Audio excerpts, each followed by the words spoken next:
El lobizón, la maldición del séptimo hijo. Dicen que, cuando la luna llena se levanta sobre los campos del sur, una sombra camina entre los pastos.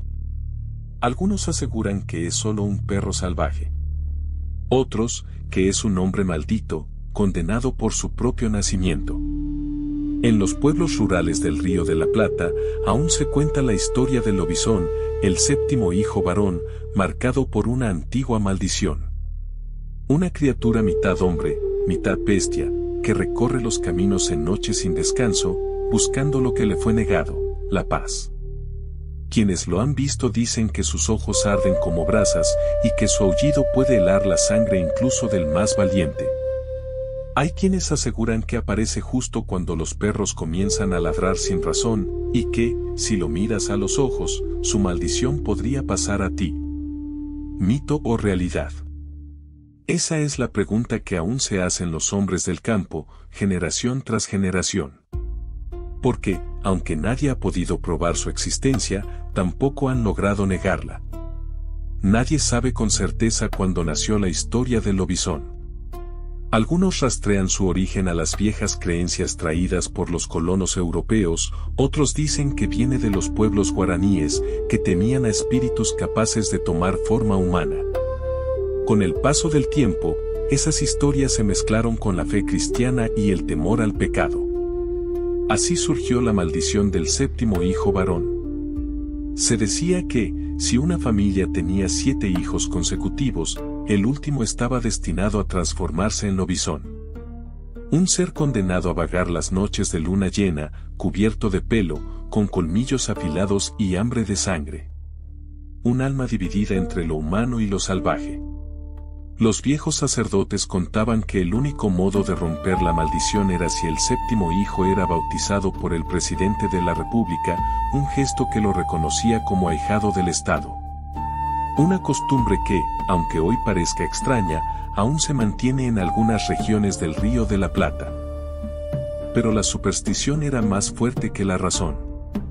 En muchos pueblos, el nacimiento de un séptimo hijo era motivo de miedo. Algunos niños eran escondidos, otros abandonados, y en los casos más oscuros, se decía que el fuego purificaba lo que la fe no podía curar. Así fue como el mito del lobizón echó raíces. Nació del miedo, del silencio, y del peso de creer que la sangre podía cargar con un destino maldito. Los pueblos del sur cuentan historias que se transmiten al calor de la lumbre, cuando la noche envuelve los campos y los grillos callan. Dicen que el lobizón no avisa, simplemente aparece. Un campesino recuerda aquella noche en la que regresaba a su hogar después de ordeñar. Sentí que algo me seguía, y de repente escuché un aullido que no era de perro. Me giré y lo vi, alto, cubierto de pelo, con ojos que brillaban como brasas. No era humano, y tampoco completamente animal. En otras regiones, se habla de caballos que se encabritan sin razón, perros que ladran hasta la madrugada y luces extrañas que recorren los campos. Se dice que los pastores que han visto al lobizón nunca olvidan su mirada.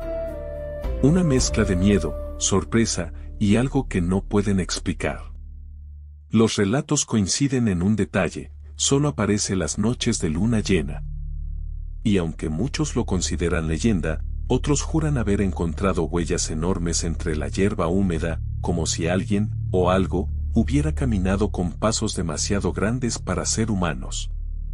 Algunos creen que es un castigo, otros que es un guardián de secretos antiguos, y hay quienes piensan que la criatura todavía camina entre nosotros, esperando, una noche cualquiera, bajo la luz plateada de la luna.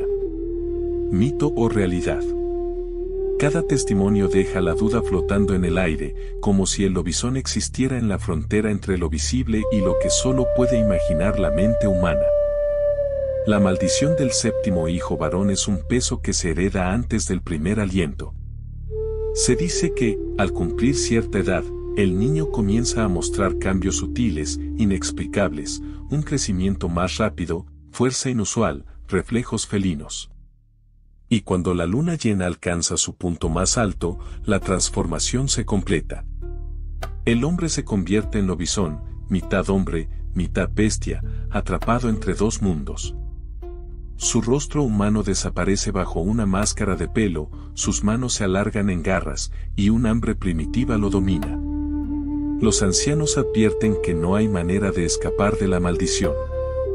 Algunos intentan proteger al niño, otros recurren a rituales antiguos, mientras que los más supersticiosos buscan la bendición del presidente. Pero incluso con la fe y la tradición, la criatura siempre retorna a la oscuridad del campo, recorriendo caminos olvidados, dejando tras de sí miedo y misterio.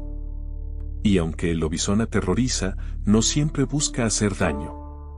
Su aullido es un lamento por la condición que no eligió, un grito de soledad que resuena en los valles y pampas.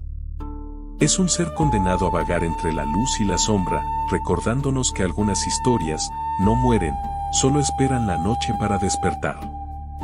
El lobizón sigue siendo un misterio. Para algunos, es solo una historia contada al calor del fuego. Para otros, es una presencia que recorre los campos de noche, recordando que la superstición y la leyenda tienen raíces profundas en la tierra que pisamos. Quizás sea un recuerdo de los temores antiguos, o quizás algo más, algo que desafía la lógica y la razón. La verdad, tal vez nunca se sepa. Y tal vez, en una noche cualquiera de luna llena, mientras los perros ladran y el viento sopla entre los pastos, tú también lo sientas, observándote desde la sombra. Porque algunas historias no buscan ser comprendidas. Buscan ser recordadas. Y si escuchas con atención, aún puedes oír su mensaje.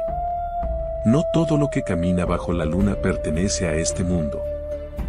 Algunas presencias están más cerca de lo que creemos, esperando, acechando, recordándonos que los mitos nunca mueren realmente. Yo soy la voz de las sombras, y esta fue una historia que el tiempo quiso olvidar.